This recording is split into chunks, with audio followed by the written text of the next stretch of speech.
नमस्कार दोस्तों, decode exam के इस ऑनलाइन पोर्टल पर मैं प्रशांत आप सबका स्वागत करता हूं। दोस्तों, पिछले 2 दिनों से व्हाट्सएप और ईमेल के माध्यम से हमें आप लोगों के बहुत सारे संदेश प्राप्त हुए, जिसकी वजह से हमें ये जो वीडियो है वो बनाना पड़ रहा है। काफ़ी लोग इस बार पहली बार यूपीपीसीएस प्रिलिमिनरी एग्जामिनेशन देने जा रहे हैं और ऐसे में जो है सीटों को लेकर के, उसके अलावा जो है क्वालिफिकेशन को लेकर के बहुत सारे सवाल हैं। तो मुख्यतः जो प्रश्न हम लोगों से पूछे गए हैं व्हाट्सएप और ईमेल के माध्यम से, तो एक हमें आइडिया है कि किन किन प्रश्नों का जवाब देना है। तो वही सारी चीज़ें इस वीडियो में मैं डिस्कस करने वाला हूं। तो अगर आपको सब चीज़ें पता हैं तो आप इस वीडियो को स्किप कर सकते हैं। ये वीडियो केवल और केवल उन्हीं लोगों के लिए बनाया गया है जो कि पहली बार एग्जाम देने जा रहे हैं और बहुत सारे प्रश्नों को लेकर के वो कंफ्यूज्ड हैं। ठीक है, तो चलिए एक एक करके जो है शुरू करते हैं। ये बहुत अच्छा विजिबल तो नहीं हो पाएगा, लेकिन फिर भी समझने के लिए एक एक पॉइंट, ताकि आपको ये पता चले कि मैं कहाँ से पॉइंट उठा रहा हूँ, कहीं अपने मन से तो नहीं बता रहा। तो इसलिए यहाँ से हम लोग रेफरेंस लेंगे। ठीक है, देखिए सबसे पहले सवाल ये पूछा गया, कई लोगों का ये कहना है कि ये बताइए इसमें तो एसडीएम का पोस्ट है ही नहीं, इसमें तो डिप्टी एसपी का पोस्ट है ही नहीं, और जो है जितने पोस्ट इसमें बताए गए हैं उनमें तो जो है सिंपल ग्रेजुएशन की बात ही नहीं है। किसी में एलएलबी मांगा जा रहा है, किसी में कॉमर्स में ग्रेजुएशन मांगा जा रहा है, किसी में फिजिक्स केमिस्ट्री मैथ में ग्रेजुएशन मांगा जा रहा है, आदि आदि सवाल पूछे गए। तो देखिए पहले हम क्लेरिफाई कर देते हैं, फिर हम दिखाते भी हैं आपको कि देखिए इस एग्जाम में जो मुख्य क्वालिफिकेशन है वो है सिंपल ग्रेजुएट। अब ग्रेजुएट से हम आशा क्या निकालें, तो बीए, बीएससी, बीकॉम, बीटेक आदि आदि ऐसे जितने भी जो है ग्रेजुएशन के हैं 3 वर्षीय 4 वर्षीय, ठीक है, उन सब के लिए। अब इस एग्जाम में जो मुख्य पोस्ट हैं जिसके नाम से ये जो है एग्जाम जाना जाता है, ठीक है, पीसीएस, प्रोविंशियल सिविल सर्विसेज, यानी एसडीएम। तो एसडीएम का पोस्ट हो, डिप्टी एसपी का पोस्ट हो, असिस्टेंट कमिश्नर का पोस्ट हो टैक्स, या फिर तहसीलदार का पोस्ट हो, नायब तहसीलदार का पोस्ट हो, यानी जितने मुख्य पोस्ट हैं, जितने महत्वपूर्ण पद हैं, सबकी क्वालिफिकेशन क्या है, केवल और केवल ग्रेजुएशन। ठीक है, अगर आप ग्रेजुएट हैं, 21 वर्ष से अधिक आपकी आयु है, तो आप जो है बिल्कुल इस एग्जाम में अपीयर कर सकते हैं। अब क्या है कि ये एग्जाम बहुत सारे पोस्ट के लिए होता है, कई तो अभी हमने बताया ना, एसडीएम, डिप्टी एसपी जो है तमाम। तो इसमें कुछ ऐसे भी पोस्ट हैं जिनमें सिंपल ग्रेजुएशन के अलावा भी कोई एक स्पेशल क्वालिफिकेशन मांगी गई है, तो उन पोस्ट को भी इसी एग्जाम से भरा जा रहा है। ठीक है, तो ऐसे पोस्ट संख्या में कम हैं और वो महत्वपूर्ण पोस्ट नहीं है। मतलब अगर 300 की वैकेंसीज मान ली जाए तो 50-60 के आसपास ऐसे पोस्ट हैं जिसमें कि ग्रेजुएशन के साथ साथ कोई एक स्पेशल रिक्वायरमेंट मांगी गई है। अब वो कौन कौन से पोस्ट हैं वो मैं आपको दिखाता हूं। तो उन्हीं के बारे में इसमें फॉर्म में लिखा हुआ है, जिसमें स्पेशल रिक्वायरमेंट मांगी गई है उन्हीं के बारे में लिखा गया है। जिसमें केवल सिंपल ग्रेजुएशन है उसमें जो है नहीं, आप जो है स्नातक है, आप फॉर्म डाल दीजिए। जितने पोस्ट स्नातक के लिए वैलिड है उस सब के लिए आप जो है वैलिड हो जाएगा आपका फॉर्म। स्पेशल रिक्वायरमेंट का यहां जिक्र किया गया है। कई लोग स्पेशल रिक्वायरमेंट देख करके कंफ्यूज हो रहे हैं कि मेन पोस्ट का तो जिक्र ही नहीं है। तो मेन पोस्ट का जिक्र नहीं होगा, उसके लिए तो सिंपल ग्रेजुएशन है ही, आप फॉर्म डालेंगे आप खुद वैलिड हो जाएंगे। लेकिन जिसमें स्पेशल रिक्वायरमेंट चाहिए ऐसे पोस्ट का यहां पर जो है उल्लेख किया गया है। दूसरी बात आपको मैं बता दूं, एक बात और बता ही रहा हूं तो थोड़ा डिटेल में सुन लीजिए।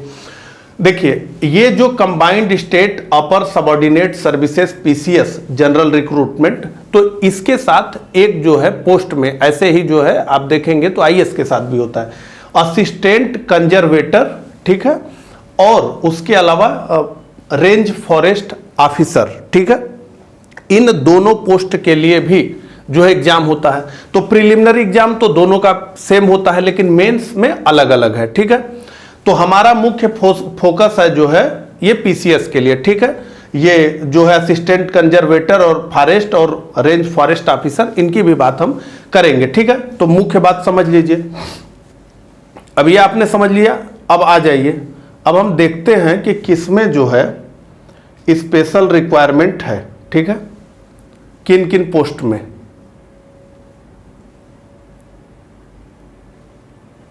तो जैसा कि हमने बताया था, नंबर ऑफ वैकेंसीज यहां पे लिखी हुई है। ठीक है, 300 सामान्य में, स्पेशल में 9 और जो है 53 पोस्ट जो है ये है वन संरक्षक और वन क्षेत्राधिकारी को लेकर के। ठीक है, देखिए तो इसमें आप ये देख लीजिए, ये 2 पोस्ट अलग से होते हैं जो है असिस्टेंट कंजर्वेटर फॉरेस्ट, इनका मेंस अलग होगा, इन्हीं 2 पोस्ट का केवल। ठीक है, और range forest officer of forest. ठीक है, इनका पे स्केल दिया गया है। और अब जो है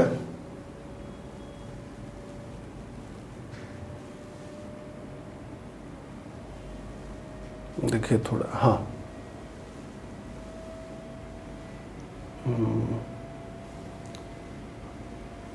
थोड़ा इसमें एक्सेस करना मुश्किल होता है, तो थोड़ा परेशान न हो आप। हम देख रहे हैं कि ताकि ऐसे जगह से शुरू करें कि पूरी बात आपको एक बार में ही हम बता दें। ठीक है,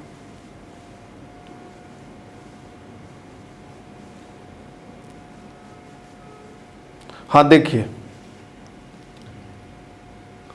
बड़ा करने का थोड़ा प्रयास करता हूं मैं ताकि आपको दिखे। ठीक है, अब देखिए, specific qualifying post through written examination. ठीक है, तो अब ये स्पेशल रिक्वायरमेंट है। क्या है?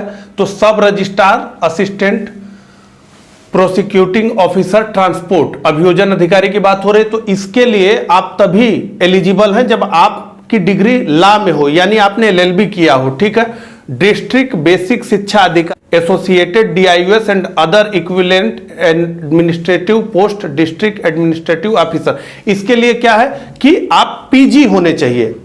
इस एग्जाम की योग्यता क्या है? मुख्य योग्यता ग्रेजुएशन है, लेकिन यहां क्या मांगा जा रहा है? Post graduate. आप किसी भी विषय से पोस्ट ग्रेजुएट हो, एमएससी हो, एमए हो, एमटेक हो, कुछ भी हो, तो इस पोस्ट को भरने के लिए आपको पीजी होना चाहिए। उसके बाद डिस्ट्रिक्ट कैन ऑफिसर, इसके लिए एग्रीकल्चर में ग्रेजुएशन चाहिए। तो बीए होंगे तो आप नहीं अप्लाई कर सकते, बीटेक है तो नहीं अप्लाई कर सकते, बीएससी एजी होंगे तब जो है आप अप्लाई कर सकते हैं। डिस्ट्रिक्ट ऑडिट ऑफिसर, तो डिस्ट्रिक्ट ऑडिट ऑफिसर का पोस्ट वही भर पाएगा जो कि कॉमर्स से ग्रेजुएट होगा। उसी तरह से असिस्टेंट कंट्रोलर लीगल मेजरमेंट, तो degree in science with physics और mechanical engineering as one subject, तो जिसका ये। तो अब इसमें क्या करना है, ऐसे बहुत सारे हैं, आप लोग देख लीजिएगा इसे डाउनलोड करके, मैं एक एक बताऊंगा तो दिक्कत होगी। अब ये क्या है? ये जो है स्पेसिफिक क्वालिफाइंग पोस्ट हैं। ठीक है, तो अब इसमें जब फॉर्म आप फिल करेंगे तो उसमें जो है ये सब ऑप्शन आएगा। तो अगर मान लीजिए आपने बीकॉम किया है तो और सारे पोस्ट के लिए तो आप वैलिड है ही, जिसके लिए सिंपल ग्रेजुएशन चाहिए, यानी एसडीएम के लिए, यानी डिप्टी एसपी के लिए, यानी तहसीलदार के लिए, आदि आदि के लिए। उसके साथ एक पोस्ट आपको और मिल जाएगा। कौन सा पोस्ट है वो? District audit officer. अगर आप जो है एलएलबी किए हैं तो एक पोस्ट आपको और अलग से मिल जाएगा, किसका? अभियोजन अधिकारी का। तो ये मामला है। ठीक है, अब आपको समझ में मेरी बात आ गई होगी। तो ऐसे जो है ये पूरा मामला है। ठीक है, इसी तरह से बहुत सारे पोस्ट हैं, ये ऊपर आप देखेंगे। ठीक है, लॉ ऑफिसर, ठीक है, district horticulture officer, labour enforcement officer, food safety officer. ठीक है, तो ये जो है स्पेसिफिक क्वालिफिकेशन की मांग करते हैं। अगर आपके पास है तो आप जो है यस करेंगे, और अगर नहीं है तो नो करेंगे। ठीक है, बाकी जो है जो पोस्ट सबके लिए वैलिड है, यानी केवल जो है स्नातक के लिए स्पेसिफिक क्वालिफिकेशन नहीं मांगा गया, उसमें कोई भी फॉर्म भर सकता है जो सिंपल ग्रेजुएट है। तो ये बात आपको समझ में आ गई।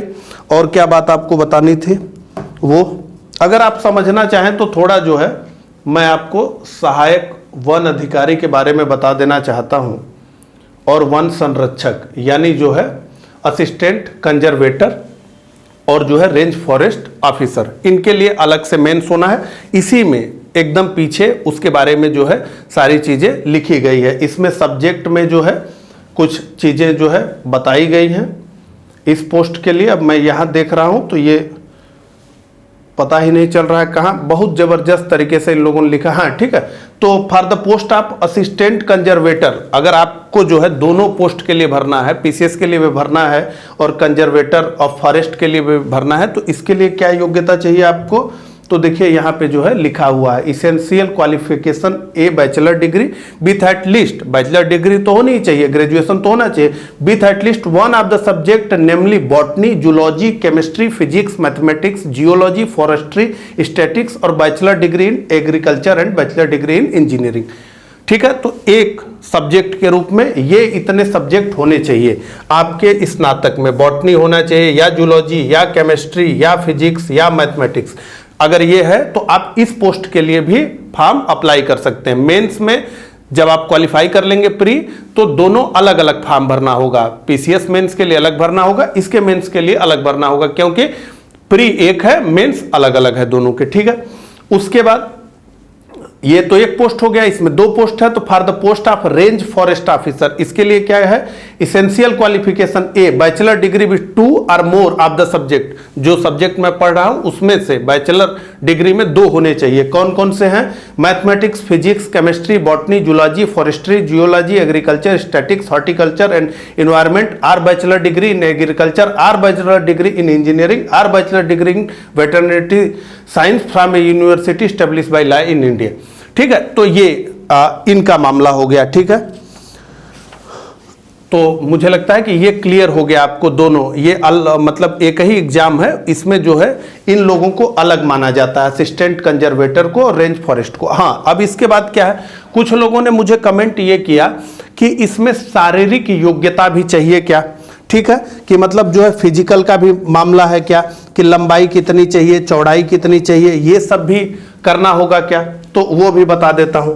देखिए, कुछ स्पेसिफिक पोस्ट हैं जिनके लिए जो है आपकी फिटनेस की जरूरत पड़ेगी, हाइट की जरूरत पड़ेगी। जैसे एक पोस्ट है डिप्टी एसपी का, यहां मैं दिखाते हुए बात करूंगा। ठीक है, मैं 3 नंबर पेज पे आ जाता हूं। हाँ देखिए, तो ये तो रेंज पोस्ट ऑफिसर के लिए भी फिटनेस चाहिए। ठीक है, इसके लिए तो मस्ट है ही। ठीक है, क्योंकि वन में काम करना है तो फिटनेस वगैरह का मामला चाहिए ही चाहिए। अब जो है हम बात करते हैं पीसीएस के थ्रू जो है जिन पोस्ट में हाइट वगैरह चाहिए, जो है शारीरिक दक्षता परीक्षा पास करनी होगी, उसकी बात करते हैं। ठीक है, तो देखिए पहला है डीएसपी के लिए। ठीक है, तो पुलिस में आप जा रहे हैं, जो है फिटनेस आपको चाहिए। तो यहां पर क्या क्या है, हाइट बताई गई है 165 है। ठीक है, चेस्ट बताया गया है। ठीक है, कि मतलब जो है ऐसे सामान्य और फिर फुलाने के बाद कितना होगा। फिर इसमें जो है सारा कैटेगरी बना हुआ है कि जनरल के लिए कितना होगा, जो है एससी के लिए कितना होगा, एसटी के लिए। तो एक पोस्ट ये हो गया डीएसपी का पोस्ट। ठीक है, अगर आप विकलांग हैं तो आप डीएसपी नहीं बन सकते। ठीक है, और for the post of district commandant home guards, post से ही पता चल रहा है। ठीक है, तो इसके लिए भी जो है आपका चाहिए शारीरिक दक्षता परीक्षा होगी। इसके अलावा एक्साइज इंस्पेक्टर, इसके लिए भी शारीरिक दक्षता परीक्षा होगी। तो अभी तक कुल हो गया 3। ठीक है,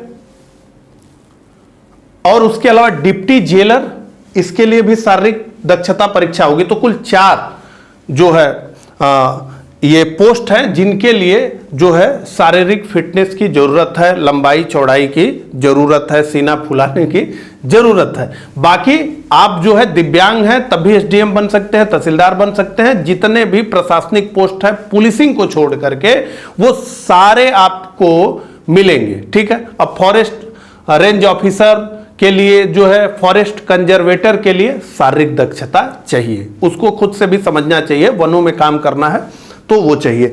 तो ये बात हमने देख ली कि कुछ ही पोस्ट हैं जिसमें जो है शारीरिक दक्षता परीक्षा होगी। अब इसके अलावा जो है एक बात मैं और आपको बता देता हूं, इसमें जो है क्लियरली थोड़ा सा सुन लीजिए। आयु सीमा क्या है? तो ये सम्मिलित राज्य प्रवर अधीनस्थ सेवा और जो है उसके अलावा सहायक वन संरक्षण और क्षेत्रीय वन अधिकारी, इन दोनों के लिए आयु की का जो मामला है वो 21 से 40 वर्ष है। अब कोई कंफ्यूजन आप लोगों के मन में न क्रिएट हो, इसके लिए आयोग ने एक डेट स्पेसिफिक बता दिया है कि इस डेट से अगर आप पहले पैदा हुए हैं तो आप फॉर्म नहीं भर सकते हैं, और इस डेट के बाद इस तरीके से। तो वो डेट क्या है सुन लीजिए।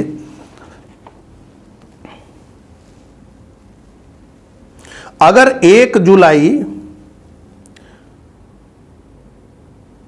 जुलाई 2019 को 21 वर्ष की आयु अवश्य पूरी करनी चाहिए और 40 वर्ष से अधिक आयु का नहीं होना चाहिए, यानी 21 से 40 तक होना चाहिए। और कब से ये गिनती होगी? 1 जुलाई 2019 से गिनती होगी। ठीक है, ध्यान दीजिए, ये फार्म के डेट से नहीं होगी, 1 जुलाई 2019 से होगी। ठीक है, इसमें इन्होंने और स्पेसिफाइड किया है चाहिए, अर्थात उनका जन्म 2 जुलाई 1979 से पूर्व तथा 1 जुलाई 1988 यानी 1988 के बाद का नहीं होना चाहिए। ठीक है, तो ये 98 है, सॉरी 98 है, 1998 के बाद नहीं होना चाहिए। तो ये डेट है, एक बार फिर से बोल देता हूं, जो है 1979 और 1 जुलाई 1998। ठीक है, ये आपका जो है हो गया। तो ये भी बात हमने कर ली। उसके अलावा कुछ बातें जो मैंने आपको पहले ही वीडियो में बताया था कि कुछ जो है सब्जेक्ट्स ऑप्शनल से हटा दिए गए हैं। ठीक है, तो वो कौन कौन से सब्जेक्ट हैं? तो वो जो है फारसी है, अरबी है, सोशल वर्क है, और जो है आपका डिफेंस है। ठीक है, ये डिफेंस सोशल वर्क काफ़ी पॉपुलर थे तो उनको हटा दिया गया। उसके अलावा एक रूल ये लाया गया कि 13 गुना अधिक अभ्यर्थियों को सेलेक्ट किया जाएगा, यानी कुल पोस्ट जितनी है उससे 13 गुने अधिक लोग जो है मेंस में जाएंगे, और कुल पोस्ट जितनी है उससे 2 गुने लोग इंटरव्यू में जाएंगे। ठीक है, तो ये बात थी जो है। उसके अलावा इन्होंने जो है इस बार मिनिमम इफिशियंसी स्टैंडर्ड, न्यूनतम दक्षता मानक निर्धारित कर दिया है। तो न्यूनतम दक्षता मानक में क्या है कि प्री और मेंस दोनों में SC ST के लिए 35% और जनरल के लिए 40% अगर आप नहीं प्राप्त करेंगे तो आप डिस्क्वालीफाई माने जाएंगे। हालांकि जो सेकेंड पेपर है, प्रीलिम्स में 2 पेपर होते हैं, GS1 और CSAT, तो CSAT में पासिंग मार्क 33% होता है। ठीक है, अब मुझे नहीं लगता है कि अभी मुझे मेंस के बारे में आप लोगों को से ज़्यादा चर्चा करनी चाहिए। अगर आप लोगों को लगता है कि मुझे चर्चा करनी चाहिए तो कमेंट आप करिएगा, हम लोग उस पर भी बात कर लेंगे। हालांकि अभी प्री पे ही फोकस करना चाहिए। तो ये जो नोटिफिकेशन है ये आयोग की वेबसाइट पे भी आपको मिल जाएगा, और इसी वीडियो के डिस्क्रिप्शन में मैं इसका लिंक दे दूंगा, वहां से भी आप उसे डाउनलोड करके देख सकते हैं। आप खुद से पढ़ लीजिएगा, हिंदी और अंग्रेजी दोनों भाषाओं में ये उपलब्ध है। तो मुझे उम्मीद है इस वीडियो से आपकी काफ़ी मदद हुई होगी। तो जुड़े रहिए इस चैनल के साथ। इस चैनल पे इसी तरह के नए नए लेक्चर्स लेकर हम लोग आते रहते हैं। तो मिलता हूँ इसी तरह के किसी नए लेक्चर में, तब तक के लिए आप सभी को नमस्कार।